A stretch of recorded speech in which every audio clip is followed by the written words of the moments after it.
ಕೃಷ್ಣಾಯ ವಾಸುದೇವಾಯ ಗೋವಿಂದಾಯ ನಮೋ ನಮಃ. ಹರೇ ಕೃಷ್ಣ. ಭಾಗವತದ ಕತೆ ಕೇಳುವ ಶ್ರೋತೃಗಳಿಗೆಲ್ಲರಿಗೂ ಪ್ರೇಮಪೂರ್ವಕ ಪ್ರಣಾಮಗಳು. ಈ ಭಾಗವತದ ಕತೆ ಎಲ್ಲರಿಗೂ ಲಭ್ಯವಾಗುವುದಿಲ್ಲ ಕೇಳಲಿಕ್ಕೆ, ಶ್ರವಣ ಮಾಡಲಿಕ್ಕೆ. ಅಂಥ ಪುಣ್ಯ ಮಾಡಿದವರಿಗೆ ಮಾತ್ರ ಶ್ರವಣ ಲಭ್ಯವಾಗುತ್ತದೆ. ಈ ಭಾಗವತ ಕೇಳುವವರು ಭಕ್ತಿಯಿಂದ, ಶ್ರದ್ಧೆಯಿಂದ, ಏಕಾಗ್ರತೆಯಿಂದ ಕೇಳಬೇಕು. ಯಾವ ಒಂದು ಇಹದ ವ್ಯಾಪಾರದ ಕಡೆಗೆ ಮನಸ್ಸು ಹೋಗದಂತೆ ಅಲ್ಲಿಯೇ ದೇವರನ್ನು, ಈಗ ಸ್ಕ್ರೀನ್ನಲ್ಲಿ ಕಾಣ್ತಿದ್ದೀರಲ್ಲ, ಆ ದೇವರನ್ನು ನೋಡ್ತಾ ಕೇಳಬೇಕು. ಆಗ ನಿಮಗೆ ಏನಂದರೆ, ಈ ಏಕಾಗ್ರತೆಯಿಂದ ಕೇಳಿದ್ದಲ್ಲಿ, ಭಕ್ತಿಯಿಂದ ಈ ಭಾಗವತ ಕೇಳಿದ್ದಲ್ಲಿ ಭಗವಂತನೇ ನಮ್ಮ ಹೃದಯದಲ್ಲಿ ಪವಡಿಸ್ತಾನಂತೆ. ಹೀಗೆ ಇಂತಿರಲು ನಾರದರು ಭೂಲೋಕದಲ್ಲಿ ಅನ್ವೇಷಣೆ ಮಾಡಲು ಹೋಗುತ್ತಾರೆ. ಭೂಲೋಕಕ್ಕೆ ಬಂದರು. ಬರುತ್ತಾ ಬರುತ್ತಾ ಕೃಷ್ಣ ನಡೆದಾಡಿದ ಪುಣ್ಯಭೂಮಿಗೆ ಬಂದರು. ಅದೇ ಬೃಂದಾವನ.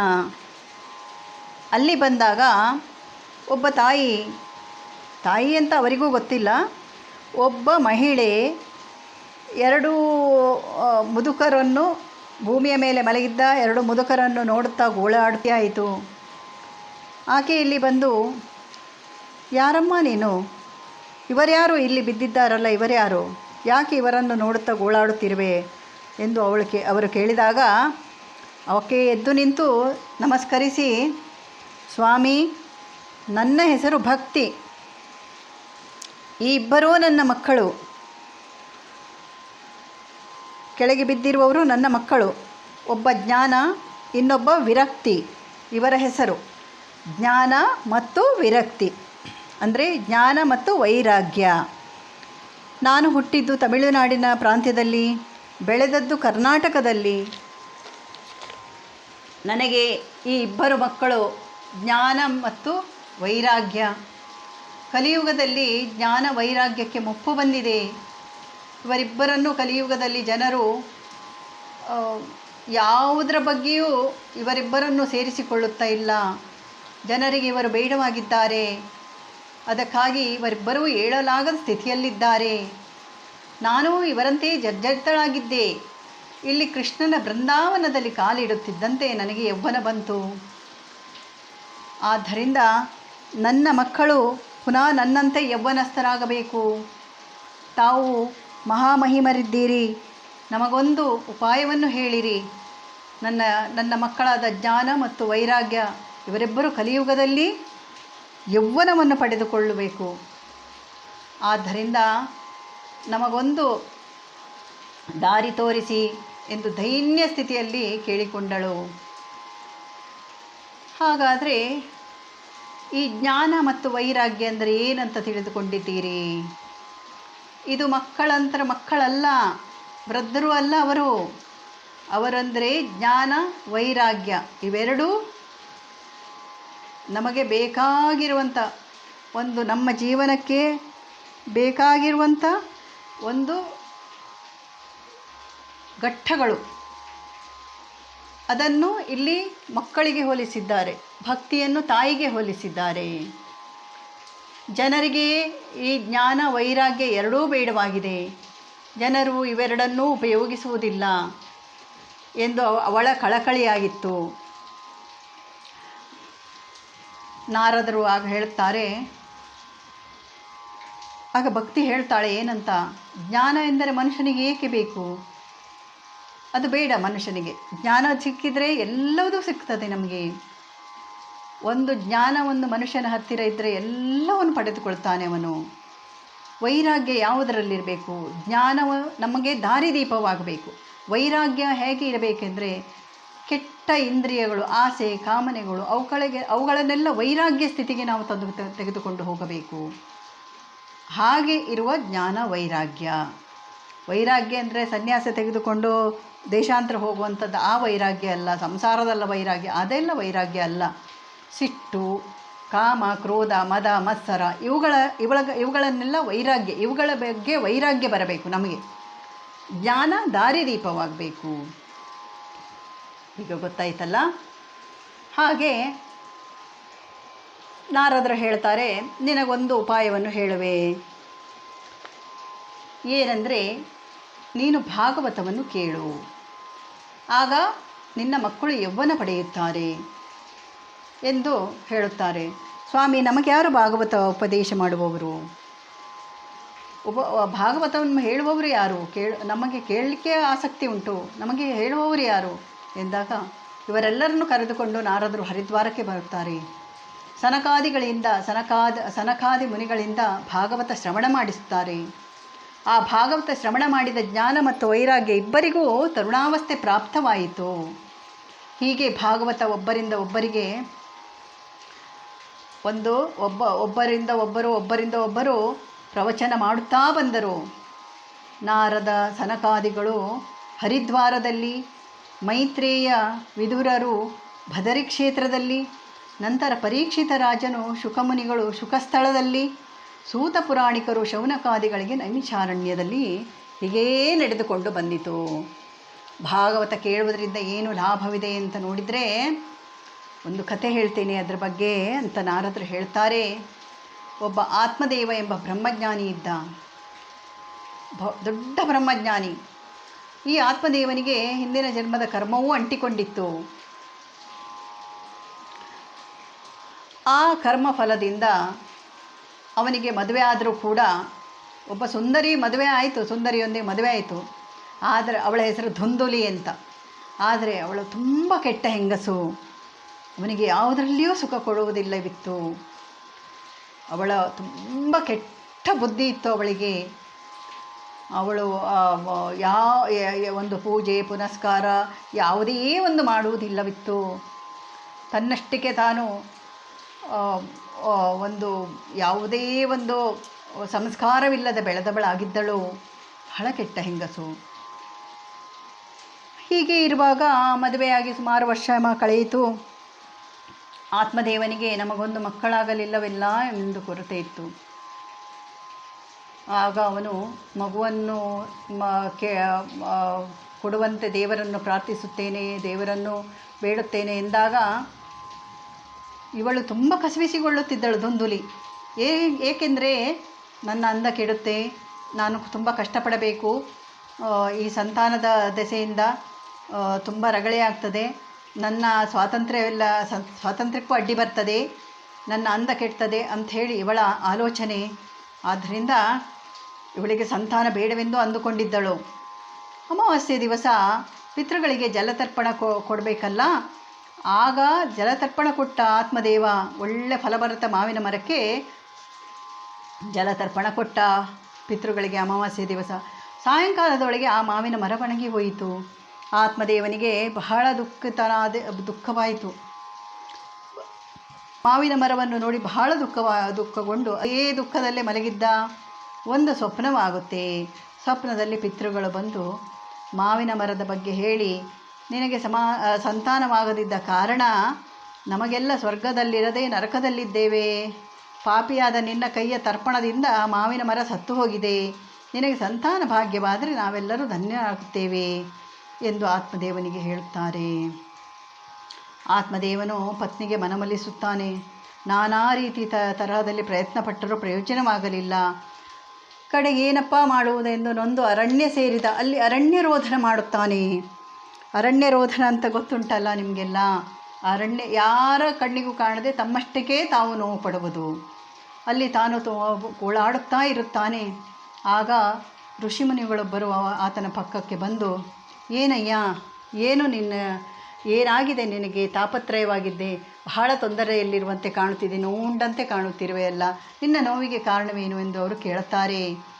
ಆಗ ಆತ್ಮದೇವ ಹೇಳ್ತಾನೆ, ಸ್ವಾಮಿ, ನನಗೆ ಸಂತಾನ ಭಾಗ್ಯವಿಲ್ಲ. ನನ್ನ ಪಿತೃಗಳು ಸಂತಾನ ಭಾಗ್ಯವಿಲ್ಲದೆ ಸದ್ಗತಿ ಇಲ್ಲ ಎಂದು ಹೇಳುತ್ತಾರೆ. ನಮಗೆ ಸದ್ಗತಿ ಇಲ್ಲ ಎನ್ನುತ್ತಾ ಇದ್ದಾರೆ. ಆದ್ದರಿಂದ ನನಗೆ ಸಂತಾನ ಭಾಗ್ಯವಾಗುವಂತೆ ಒಂದು ಅನುಗ್ರಹ ಮಾಡಿ ಎಂದು ಆತ್ಮದೇವ ಹೇಳುತ್ತಾನೆ. ಆಗ ಋಷಿಮುನಿಗಳು, ನಿನ್ನಲ್ಲಿ ಪುಣ್ಯವಿಲ್ಲದಿರಬಹುದು, ನಮ್ಮಲ್ಲಿ ಪುಣ್ಯವಿದೆ. ಆದ್ದರಿಂದ ಒಂದು ಫಲವನ್ನು ನಿನಗೆ ಮಂತ್ರಿಸಿ ಕೊಡುತ್ತೇವೆ. ಮಾವಿನ ಹಣ್ಣಿನ ಫಲವನ್ನು ಮಂತ್ರಿಸಿ ಕೊಡುತ್ತೇನೆ. ಆ ಫಲವನ್ನು ನಿನ್ನ ಪತ್ನಿಗೆ ಕೊಡು, ಇದರಿಂದ ಸಂತಾನವಾಗುತ್ತೆ ನಿಮಗೆ ಎಂದು ಆಶೀರ್ವದಿಸಿದರು. ಇದನ್ನು ತೆಗೆದುಕೊಂಡು ಖುಷಿಯಿಂದ ಸಂತೋಷದಿಂದ ಆತ್ಮದೇವ ಮನೆಗೆ ಬರ್ತಾನೆ. ಆತ್ಮದೇವ ಪತ್ನಿಯಲ್ಲಿ ಹಣ್ಣನ್ನು ಕೈಗಿತ್ತು, ಈ ಹಣ್ಣು ಮುನಿಗಳು ನೀಡಿದ್ದಾರೆ, ನೀನು ಸೇವಿಸಿದ ಸಂತಾನವಾಗುತ್ತೆ ಎಂದು ಹೇಳಿದ. ಅದನ್ನು ತೆಗೆದುಕೊಂಡು ಅವನ ಹೆಂಡತಿ ಆಯಿತು ಇದನ್ನು ತಿನ್ನುತ್ತೇನೆ ಎಂದು ಹೇಳಿ ಆಮೇಲೆ ತಿನ್ನುವೇನು ಎಂದು ಹೇಳಿ ಅವನು ಆಚೆಗೆ ಹೋದ ಮೇಲೆ ಅವನಿಗೆ ಮೋಸ ಮಾಡುತ್ತಾಳೆ. ಆ ಹಣ್ಣನ್ನು ಕೊಟ್ಟಿಗೆಯಲ್ಲಿರುವ ಧನವಂತಕ್ಕೆ ನೀಡುತ್ತಾಳೆ. ಆ ಹಸುವು ಆ ಹಣ್ಣನ್ನು ಸ್ವೀಕರಿಸುತ್ತದೆ. 2-3 ತಿಂಗಳಾದ ನಂತರ ಹೊಟ್ಟೆ ಕಾಣಬೇಕಲ್ಲ, ಗರ್ಭಿಣಿಯಾದದಕ್ಕೆ ಒಂದು ಸಾಕ್ಷಿ ಬೇಕಲ್ಲವಾ?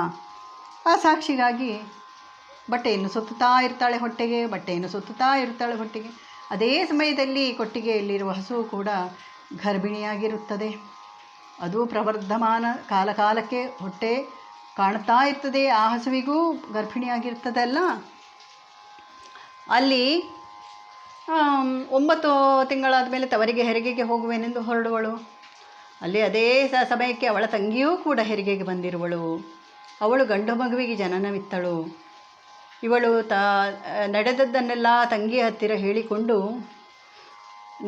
ಅವಳಿಗೆ ದುಡ್ಡಿನ ಒಂದು ಹಣದ ಆಸೆಯನ್ನು ತೋರಿಸಿ, ನಿನಗೆ ತುಂಬ ಧನ ಕನಕ ಕೊಡುವೆ ಎಂದು ಆಸೆ ತೋರಿಸಿ, ನಿನ್ನ ಮಗುವನ್ನು ನನಗೆ ಕೊಡು, ನಾನು ಗಂಡನಲ್ಲಿ ಸುಳ್ಳು ಹೇಳಿರುವೆ, ನನಗೆ ಶಾಪ ಕೊಡುತ್ತಾನೆ ಅವನು ಅಂತ ಹೇಳಿ ಆ ಮಗುವನ್ನು ಅವಳು ಕರೆದುಕೊಂಡು ಬರ್ತಾಳೆ.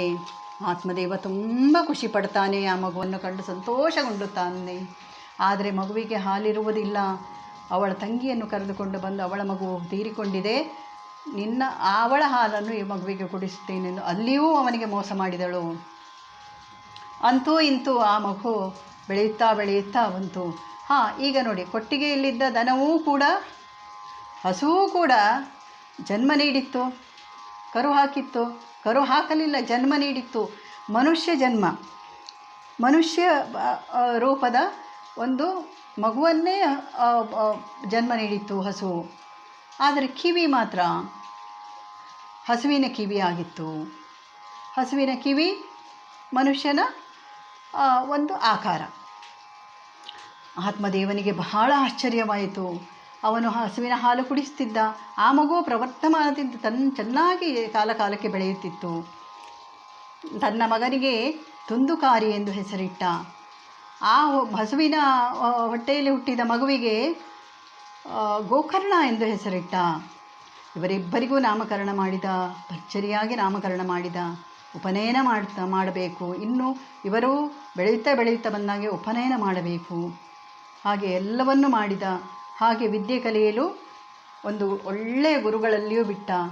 ಆದರೆ ಈ ಗೋಕರ್ಣ ಎಲ್ಲದರಲ್ಲಿ ಆಸಕ್ತಿ ಇಟ್ಟು ಎಲ್ಲವನ್ನು ಕಲಿತಾ.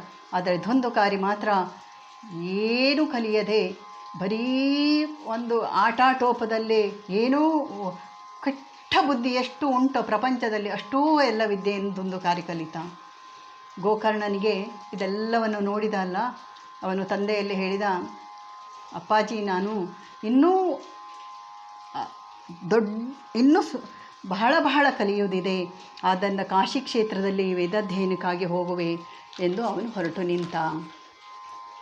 ಅವನನ್ನು ಕಳಿಸಿ ಧುಂದುಕಾರಿಯನ್ನು ಮನೆಯಲ್ಲಿ ಇಟ್ಟುಕೊಂಡ.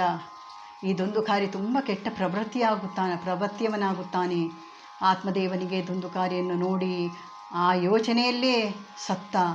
ಆತ್ಮದೇವನ ನಿಧನ ನಂತರ ಧುಂದುಕಾರಿ ಮತ್ತು ಅವನ ತಾಯಿ ಇಬ್ಬರು ಕೆಟ್ಟ ಕೆಲಸಗಳನ್ನು ಮಾಡುತ್ತಾರೆ, ಬೇಡವಾದದ್ದನ್ನು. ಕಡೆಗೂ ಆ ತಾಯಿಗೂ ಇವನನ್ನು ನೋಡಿ ಅವಳಿಗೆ ನೋವಾಗಿ ಅವನಿಗೆ ಬುದ್ಧಿ ಹೇಳುತ್ತಾಳೆ. ಆದರೆ ಧುಂದುಕಾರಿ ತಾಯಿಯನ್ನೇ ಹೊಡೆದು ಕೊಂದ. ಆ ಮನೆಯಲ್ಲಿ ವೇಶ್ಯೆಯರನ್ನು ಕರೆದು ತಂದ. ಅವರು ಕೂಡ ಹಣದ ಆಸೆಗೆ ಆ ವೇಶ್ಯೆಯರೇ ಅವನನ್ನು ಹೊಡೆದು ಕೊಂದರು. ಸ್ವಲ್ಪ ಸಮಯದ ನಂತರ ತಿರುಗಿ ಬಂದ ಗೋಕರ್ಣನಿಗೆ ಬಹಳ ಬೇಸರವಾಯಿತು. ಮನೆಯಲ್ಲಿ ಪ್ರೇತ ಸಂಚಾರವಿದೆ ಎಂದು ಅರಿತ. ಮನೆಯನ್ನು ಕಂಡು ಸ್ಮಶಾನ ಸದೃಶವಾದ ಮನೆಯನ್ನು ಕಂಡು ತುಂಬ ಬೇಸರಗೊಂಡ. ರಾತ್ರಿ ಮಲಗಿದ್ದಾಗ ಪ್ರೇತ ಓಡಾಟವನ್ನು ಗಮನಿಸಿ ಜಲಪ್ರೋಕ್ಷಣೆ ಮಾಡಿದ್ದ. ಪ್ರೋಕ್ಷಣೆ ಮಾಡಿದ. ಆಗ ದುಂದುಲಿ ಮಾತನಾಡಲು ಪ್ರಾರಂಭಿಸಿದ. ದುಂದುಲಿ ಏನಂದ, ನಾನು ಪಾಪ ಮಾಡಿದ್ದೇನೆ ಅಣ್ಣ, ನಾನು ಪ್ರೇತಬಾಧೆಯಿಂದ ನರಳುತ್ತಿದ್ದೇನೆ. ನನ್ನನ್ನು ಬಿಡಿಸು ಈ ಪ್ರೇತಬಾಧೆಯಿಂದ, ತುಂಬ ಕೆಟ್ಟ ಕೆಲಸ ಮಾಡಿದ್ದೇನೆ, ತಾಯಿಯನ್ನು ಕೊಂದೆ, ತಂದೆಯನ್ನು ಕೊಂದೆ, ಎಲ್ಲರನ್ನೂ ಕೊಂದೆ, ಬೇಡವಾದ ಕೆಲಸ ಮಾಡಿದೆ, ಮಾಂಸಾಹಾರ ಭಕ್ಷಣೆ ಮಾಡಿದ್ದೆ, ನನ್ನನ್ನು ಈ ಪಾಪದಿಂದ ಪಾಪ ಪರಿಹಾರ ಮಾಡಿ ನನ್ನನ್ನು ಉಳಿಸು ಎಂದು ಬೇಡಿಕೊಂಡ. ಆಗ ಗೋಕರ್ಣ ಹೇಳುತ್ತಾನೆ, ನಾನು ಗಯಾ ಕ್ಷೇತ್ರಕ್ಕೆ ಹೋಗಿ ಶ್ರಾದ್ದ ಮಾಡಿ ಬರುವೆ ಎಂದನು. ಆದರೆ ದುಂದುಲಿ ಹೇಳ್ತಾನೆ, ಇದರಿಂದ ಪರಿಹಾರವಾಗುವುದಿಲ್ಲ ಅಣ್ಣ, ಬೇರೇನಾದರೂ ಪರಿಹಾರ ಮಾಡು ಎನ್ನುತ್ತಾನೆ. ನನ್ನನ್ನು ಬಿಟ್ಟು ಹೋಗಬೇಡ ಎನ್ನುತ್ತಾನೆ. ಆಗ ಗೋಕರ್ಣ ಯೋಚನೆ ಮಾಡುವಾಗ ಅವನಿಗೆ ಒಂದು ಪರಿಹಾರ ನೆನಪಾಗುತ್ತದೆ. ನನ್ನ ಗುರುಗಳು ಹೇಳಿದ ಭಾಗವತ ಪ್ರವಚನ ಮಾಡುತ್ತೇನೆ, 7 ದಿನ ಭಾಗವತ ಕಥೆಯನ್ನು ನೀನು ಕೇಳಬೇಕು ಶ್ರದ್ಧೆಯಿಂದ. ನೀನು ಕೇಳಿದ್ದಲ್ಲಿ ನಿನ್ನ ಪಾಪವೆಲ್ಲ ಕ್ಷಣಿಸಿ ಪುಣ್ಯ ಸಿಗುತ್ತದೆ. ಯಾವ ಗಯಾ ಕ್ಷೇತ್ರದಲ್ಲಿ ಮಾಡಿದ ಪಿಂಡದಾನಕ್ಕೆ ಯಾವ ಪ್ರಯೋಜನವೂ ಇಲ್ಲ, ಸಿಗದೇ ಇರುವ ಪುಣ್ಯ, ಬ್ರಹ್ಮ ಕಪಾಲದಲ್ಲಿ ಬದರಿಯಲ್ಲಿ ಪಿಂಡದಾನ ಮಾಡಿದಾಗ ಸಿಗದೇ ಇರುವ ಪುಣ್ಯ, ಮನೆಯಲ್ಲೇ ಕುಳಿತು ಭಾಗವತವನ್ನು ಶ್ರದ್ಧಾಭಕ್ತಿಯಿಂದ ಕೇಳುತ್ತಾರೋ ಯಾರೋ ಅವರ ಕುಲವೆಲ್ಲ ಉದ್ಧಾರವಾಗುತ್ತೆ ಎಂದು ಹೇಳಿದ್ದ. ಮದುವೆಯಂಥ ವೈಭವದಿಂದ ಭಾಗವತ ಶ್ರವಣವನ್ನು ಪಾರಾಯಣ ಮಾಡಲು ಎಲ್ಲ ತಯಾರಿ ಮಾಡಿಕೊಂಡ. ಭಾಗವತವನ್ನು ಕೇಳಲು ಯಾರ್ಯಾರು ಬರುವರೋ ಅಲ್ಲಿ ಅವರವರ ಹಿರಿಯರು ಎಲ್ಲರೂ ಬರುವರು, ಅಲ್ಲಿ ಎಲ್ಲ ಹಿರಿಯರಿಗೂ ಸದ್ಗತಿಯಾಗುತ್ತದೆ ಎಂದು ಅವನು ಗೋಕರ್ಣ ಹೇಳಿದ. ಗೋಕರ್ಣ ಭಾಗವತಕ್ಕೆ ಎಲ್ಲ ಸಿದ್ಧತೆಯನ್ನು ನಡೆಸಿಕೊಂಡ. ಅಲ್ಲಿ ದುಂದುಕಾರಿಯನ್ನು ಪ್ರೇತ ರೂಪದಲ್ಲಿ ಇದ್ದ ಕಾರಣ 7 ಗಂಟಿನ ಬಿದಿರು ಕೋಲಿನಲ್ಲಿ ದುಂದುವಿನ ಪ್ರೇತವನ್ನು ಅದರಲ್ಲಿ ಆವಾಹನೆ ಮಾಡಿ ಕೂರಿಸಿದ. ಮೊದಲನೇ ದಿನ 1 ಗಂಟು ಭಾಗವತ ಕೇಳುತ್ತಿದ್ದಂತೆ 1 ಗಂಟು ಠಣ್ಣೆಂದು ಒಡೆದು ಹೋಯಿತು. ಹಾಗೆ 7 ದಿನದಲ್ಲಿ 7 ಗಂಟುಗಳು ಒಡೆದು ದುಂದುಕಾರಿಗೆ ಪ್ರೇತ ಜನ್ಮ ಕಳೆಯಿತು. ಆಗ ದುಂದುಕಾರಿ ಅಣ್ಣನಲ್ಲಿ ಹೇಳುತ್ತಾನೆ, ಅಣ್ಣ, ಈ ಪ್ರೇತ ಜನ್ಮ ನರಕಕ್ಕಿಂತಲೂ ಕೀಳು, ನನ್ನ ಪಾಡು ಹೇಳತೀರದು. ಈ ಭಾಗವತ ಶ್ರವಣದಿಂದ ನಾನು ಪುನರ್ಜನ್ಮ ಪಡೆದೆ, ನನ್ನನ್ನು ಈ ಭಾಗವತದಿಂದ ಪಾವನ ಮಾಡಿದೆ ನೀನು. ಇಂತಹ ಶ್ರೇಷ್ಠವಾದ ಗ್ರಂಥದಿಂದ ನನ್ನ ಪಾಪವೆಲ್ಲ ಕಳೆಯಿತು. ನಾನು ಮಾಡಿದ ಪಾಪದ ಫಲವಾಗಿ ಎಷ್ಟು ನರಕ ಅನುಭವಿಸಬೇಕಾಗಿತ್ತು ಎಂದು ಅಲವತ್ತುಕೊಂಡನು. ದೇವತೆಗಳು ದುಂದುಕಾರಿಯನ್ನು ಪುಷ್ಪಕ ವಿಮಾನದಲ್ಲಿ ಕುಳ್ಳಿರಿಸಿ ಕರೆದುಕೊಂಡು ಹೋದರು. ಅಲ್ಲಿ ಕುಳಿತ ಶ್ರೋತೃಗಳು ಬಂದವರು, ಗೋಕರ್ಣ, ಇದೇನು ನ್ಯಾಯ? ಅಂಥ ಪಾಪ ಮಾಡಿದ ದುಂದುಕಾರಿಯನ್ನು ದೇವತೆಗಳು ಪುಷ್ಪಕ ವಿಮಾನದಲ್ಲಿ ಕರೆದುಕೊಂಡು ಹೋಗುವುದು, ಅವನು ಮಾಡಿದ ಪಾಪ 1-2, ಅವನಿಗೆ ಹೋಲಿಸಿದರೆ ನಾವು ಏನೂ ಪಾಪ ಮಾಡಲಿಲ್ಲ.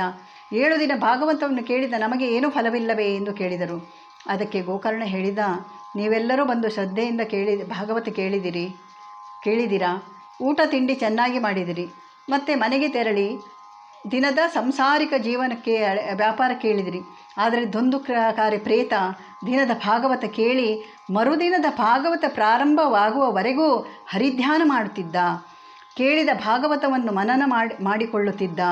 ಆದ್ದರಿಂದ ಅವನಿಗೆ ಆ ಪದವಿ ಸಿಕ್ಕಿತು, ನಿಮಗೆ ಫಲ ಸಿಗಲಿಲ್ಲ. ಈಗ ಪುನಃ ನಿಮಗಾಗಿ ನಾನು ಭಾಗವತ ಪ್ರವಚನ ಮಾಡುವೆ. ತಮ್ಮನ ಉದ್ಧಾರಕ್ಕಾಗಿ ಆಯಿತು, ಈಗ ನಿಮಗಾಗಿ ಕೂಡ 7 ದಿವಸ ಭಾಗವತ ಪಾರಾಯಣ ಮಾಡುವೆನು ಎಂದು ಹೇಳಿ ಭಾಗವತವನ್ನು ಪಾರಾಯಣ ಮಾಡಿದ. ಭಾಗವತವನ್ನು ಚೆನ್ನಾಗಿ ಶ್ರದ್ಧೆಯಿಂದ ಭಕ್ತಿಯಿಂದ ಕೇಳಿದರು. 7 ದಿನ ಮುಗಿಯುತ್ತಿದ್ದಂತೆ ಎಲ್ಲರಿಗೂ ಪುಷ್ಪಕ ವಿಮಾನದಲ್ಲಿ ದೇವಲೋಕಕ್ಕೆ ಪ್ರಯಾಣ ಸಿಕ್ಕಿತು. ಎಲ್ಲಿ ಭಾಗವತ ನಡೆಯುತ್ತದೋ ಅಲ್ಲಿ ಆ ಮನೆಯ ಬಾಗಿಲಿನಲ್ಲಿ ಮೃತ್ಯುದೇವತೆಯನ್ನು ನರಸಿಂಹದೇವರು ಕಾಯುತ್ತಾನಂತೆ. ಎಲ್ಲ ಪಾಪವನ್ನು ಪರಿಹಾರ ಮಾಡಲಿಕ್ಕಾಗಿ ಇರುವುದೇ ಭಾಗವತ ಶ್ರವಣ. 74 ಲಕ್ಷ ಜೀವರಾಶಿಗಳಲ್ಲಿ ಮಾನವನಿಗೆ ಮಾತ್ರ ಸಾರ್ಥಕತೆ ಇರುತ್ತದೆ. ಬೇರೆ ಯಾವ ಜನ್ಮದಲ್ಲೂ ಈ ಸಾರ್ಥಕತೆ ಯಾವ ಜೀವಿಗೂ ಇರುವುದಿಲ್ಲ. 84 ಲಕ್ಷದಲ್ಲಿ 83,99,999 ಜೀವರಿಗೆ ಮಾತಿನ ಶಕ್ತಿ ಇಲ್ಲ. ಮನುಷ್ಯನಿಗೆ ಮಾತ್ರ ನಾಲಿಗೆ ಕೊಟ್ಟು ಮಾತನಾಡುವ ಅವಕಾಶ ಕೊಟ್ಟ ದೇವರು ಹರಿನಾಮ ಹಾಡಲು. ಆದ್ದರಿಂದ ನಮ್ಮ ಮಾನವ ಜನ್ಮ ಅತ್ಯಂತ ಶ್ರೇಷ್ಠವಾಗಿದ್ದದ್ದು. ಆದ್ದರಿಂದ ಎಲ್ಲರೂ ಭಾಗವತ ಶ್ರವಣ ಮಾಡಬೇಕು. ಅದರಿಂದ ನಮ್ಮ ಪಿತೃಗಳಿಗೆ ಸದ್ಗತಿ ದೊರೆತು ಅವರು ನಮಗೆ ಒಂದು ಒಳ್ಳೆಯ ಆಶೀರ್ವಾದ ಮಾಡಿದಾಗ ನಮ್ಮ ಎಲ್ಲ ಸಂಕಷ್ಟಗಳು ಕಳೆದು ನಮ್ಮ ಜೀವನ ಪಾವನವಾಗ್ತದೆ. ಹಾಗೆ ಈ ಭಾಗವತ ಕಥೆಯನ್ನು ಶ್ರದ್ಧೆಯಿಂದ ಭಕ್ತಿಯಿಂದ ಕೇಳಬೇಕು ಎಂದು ಹೇಳುತ್ತಿದ್ದಾರೆ. ಹಾಗೆ ಶ್ರದ್ಧೆ ಭಕ್ತಿ ಇಲ್ಲದಿದ್ದರೆ, ಶ್ರದ್ಧೆ ಭಕ್ತಿ ಆ ಪ್ರೇತಕ್ಕಿತ್ತು ಹೇಗೆ? ಆ ಪ್ರೇತ ಆ ಬಿದಿರಿನ ಇದರೊಳಗೆ ಕುಳಿತುಕೊಂಡು ಆ ದಿವಸ ಇಡೀ ಆ ಭಾಗವತವನ್ನು ಕೇಳಿಕೊಂಡು ದಿವಸದ ಕೊನೆಯೆಲ್ಲ ಮಾರನೇ ದಿವಸ ಭಾಗವತ ಪ್ರಾರಂಭವಾಗುವ ತನಕ ಹರಿಧ್ಯಾನದಲ್ಲೇ ಇತ್ತು. ಆ ಹರಿಧ್ಯಾನದಿಂದ ಆ ಪ್ರೇತಕ್ಕೆ ಮುಕ್ತಿ ಸಿಕ್ಕಿತು. ಇದು ಸಾಧಾರಣವಾದದ್ದಲ್ಲ. ಆದ್ದರಿಂದ ನಾವು ಮಾನವ ಜನ್ಮಕ್ಕೆ ಬಂದದ್ದಾದಲ್ಲಿ ಇವೆಲ್ಲವನ್ನು ಮನನ ಮಾಡಿಕೊಳ್ಳಬೇಕು. ಚೆನ್ನಾಗಿ ಆ ಭಗವಂತನ ಎಲ್ಲ ಆವೃತ್ತಿಗಳನ್ನು ನಾವು ನೋಡಬೇಕು. ಹರಿಯನ್ನು ಅನುದಿನವೂ ನೆನೆದು ಅನುಕ್ಷಣವೂ ನೆನೆದರೆ ನಮಗೆ ಎಲ್ಲ ಜೀವನದ ಸಂಕಷ್ಟಗಳು ಪಾರಾಗಿ ಎಲ್ಲದರಿಂದ ಸುಖ, ಸಂತೋಷ, ನೆಮ್ಮದಿ ತಾನಾಗಿ ದೇವರು ಕೊಡುತ್ತಾನೆ. ಆ ಫಲವನ್ನು ನಾವು ಕೇಳುವಂಥದ್ದಲ್ಲ, ನಮಗೆ ಆ ಭಾಗ್ಯವನ್ನು ಕೊಡಲೆಂದು ದೇವರಲ್ಲಿ ಬೇಡಬೇಕು. ಆ ಭಾಗವತ ಕೇಳುವ ಭಾಗ್ಯವನ್ನು ಕೊಡಪ್ಪ ಅಂತ ಕೇಳಬೇಕು. ನೋಡಿ, ಎಷ್ಟೋ ಜನರಿಗೆ ಅಲ್ಲಿ ಓದಲಿಕ್ಕೆ ಸಿಗುವುದಿಲ್ಲ, ಅಂತಹ ಗ್ರಂಥಗಳು ಲಭ್ಯವಿಲ್ಲ. ನಮಗೆ ಇದು ಗುರುಮುಖೇನ ಕೇಳಿದ್ದ ಕಥೆಯಾದ್ದರಿಂದ ನಾವು ಇದನ್ನು ಹೇಳ್ತಾ ಇದ್ದೇವೆ. ಇದನ್ನು ನೀವು ಕೇಳಿ ನಿಮ್ಮ ಪಿತೃಗಳಿಗೆ ಒಂದು ಸದ್ಗತಿ ದೊರೆಯುವುದಾದರೆ, ನಿಮಗೆ ನಿಮ್ಮ ಮಕ್ಕಳಿಗೆ ಒಳ್ಳೆಯದಾಗುವುದಾದರೆ, ಭಗವಂತನ ಆಶ್ರಯ ನಿಮಗೆ ಸಿಕ್ಕುವುದಾದರೆ ಯಾಕೆ ಬಿಡ್ತೀರಿ? ಇದನ್ನು ಕೇಳಿ ಇದರ ಲಾಭವನ್ನು ಪಡೆದುಕೊಳ್ಳಿ. ಲಾಭ ಅಂತ ಅಲ್ಲ, ದೇವರಲ್ಲಿ ಲಾಭ ನಷ್ಟದ ಲೆಕ್ಕ ಹಾಕುವುದಲ್ಲ. ಭಗವಂತನ ಇಂಥ ಕಥೆಗಳನ್ನು ಕೇಳಿದ್ರಿಂದ ನಮ್ಮ ಎಷ್ಟೋ ಕಷ್ಟಗಳು ಪರಿಹಾರ ಆಗ್ತವೆ. ಅದು ಭಗವಂತನೇ ಸ್ವತಃ ಪರಿಹಾರ ಮಾಡ್ತಾನೆ. ನಮಗೆ ಎಲ್ಲ ವ್ಯಾಪಾರಕ್ಕೆ ಸಮಯ ಉಂಟು, ದಿನದ 24 ಗಂಟೆಯೂ ಕೆಲಸ ಉಂಟು, ಎಲ್ಲ ಬೇರೆಯವರ ತಲೆಹರಟೆಗಳನ್ನು ಕೇಳುವ ಕಿವಿ ಉಂಟು, ಮಾತನಾಡುವ ನಾಲಿಗೆ ಉಂಟು. ಆದರೆ ಭಗವಂತನ ಬಗ್ಗೆ ಮಾತನಾಡಲಿಕ್ಕೆ ಯಾರಿಗೂ ಅಷ್ಟು ಇಷ್ಟವಿಲ್ಲ.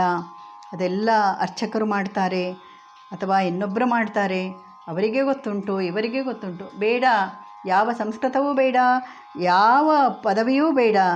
ಬಂದ ಹರಿನಾಮವನ್ನು ಜಪಿಸಿ. ಈ ಕಲಿಗಾಲದಲ್ಲಿ ನಾಮಜಪ ಒಂದೇ ನಮಗೆ ದೇವರೇ ಹೇಳ್ತಾರೆ. ಕಲಿಯುಗದಲ್ಲಿ ಜಪಯಜ್ಞ ಯಾವುದಕ್ಕೆ ಇಲ್ಲ. ನಾಮಜಪ ಒಂದು ಮಾಡಿದರೆ ಸಾಕು, ಅಲ್ಲಿ ನಾನು ಒಲಿಯುತ್ತೇನೆ, ನನ್ನ ಭಕ್ತರನ್ನು ಕಾಯುತ್ತೇನೆ ಎಂದು ಸ್ವತಃ ಭಗವಂತನೇ ಹೇಳುತ್ತಾನೆ. ಆದ್ದರಿಂದ ಎಲ್ಲರೂ ಹರಿನಾಮ ಜಪ ಮಾಡಬೇಕು. ಆತ್ಮದೇವನಿಂದ ಆತ್ಮದೇವ ಎಷ್ಟು ಸಂಕಷ್ಟಕ್ಕೊಳಗಾದ, ಅದನ್ನು ಗೋಕರ್ಣ ಎಷ್ಟು ಚೆನ್ನಾಗಿ ಪರಿಹರಿಸಿದ. ಗೋಕರ್ಣ ಹೇಗೆ ಅವನ ಸಂಸ್ಕಾರ ಆಗಿತ್ತು. ಆತ್ಮದೇವ ಕೊಟ್ಟಂಥ ಸಂಸ್ಕಾರವೆಲ್ಲವನ್ನು ಗೋಕರ್ಣ ಮಾಡಿಕೊಂಡ. ಆದರೆ ಅವನ ಮಗ ದುಂದುಕಾರಿ ಇದ್ದಾನಲ್ಲ, ಅವನು ಮಾಡಿಕೊಳ್ಳಿಲ್ಲ. ಆದ್ದರಿಂದ ಸಂಸ್ಕಾರವಿಲ್ಲದವರು, ಕೆಟ್ಟ ನಡತೆಯುಳ್ಳವರು, ಅವರು ಏನೇನು ಪಾಡುಪಡಬೇಕಂತ ನಿಮಗೆಲ್ಲ ಚಿತ್ರಣ ಇದರೊಳಗೆ ಖಂಡಿತಲ್ಲ. ಆದ್ದರಿಂದ ಆದಷ್ಟು ಭಗವಂತನ ಚಿಂತನೆಯ ಬಗ್ಗೆ ನಾವು ಯೋಚನೆಯನ್ನು ಮಾಡುತ್ತಾ ಇರುವ, ಅವನ ಬಗ್ಗೆ ಚಿಂತೆ ಮಾಡ್ತಾ ಇದ್ದರೆ ಅಲ್ಲಿಯೇ ನಮ್ಮ ಮನಸ್ಸು ಹೋಗ್ತದೆ. ಅದಕ್ಕೆ ತುಂಬ ಏನು ಹಣ ಕೊಡಬೇಕಾಗಿಲ್ಲ, ಖರ್ಚು ಮಾಡಬೇಕಾಗಿಲ್ಲ, ಏನು ಮಾಡಬೇಕಾಗಿಲ್ಲ. ನೀವು ಭಗವಂತನ ಧ್ಯಾನ ಮಾಡಲಿಕ್ಕೆ ಖರ್ಚುಂಟಾ? ಇಲ್ಲ. ಆದ್ದರಿಂದ ಖರ್ಚಿಲ್ಲದ ಕೆಲಸ ಅಂದರೆ ವಾಸುದೇವನನ್ನು ನೆನೆಯುವುದು, ವಾಸುದೇವನ ಕೃಪೆಯನ್ನು ಬೇಡುವುದು, ಅವನ ಸಾಮೀಪ್ಯ, ದೈವ ಸಾಮೀಪ್ಯವನ್ನು ಬೇಡುವ. ಆದ್ದರಿಂದ ಈ ಕಥೆ ಕೇಳಿದೆ. ನಿಮಗೆಲ್ಲರಿಗೂ ವಂದನೆಗಳು. ನಮಸ್ಕಾರ.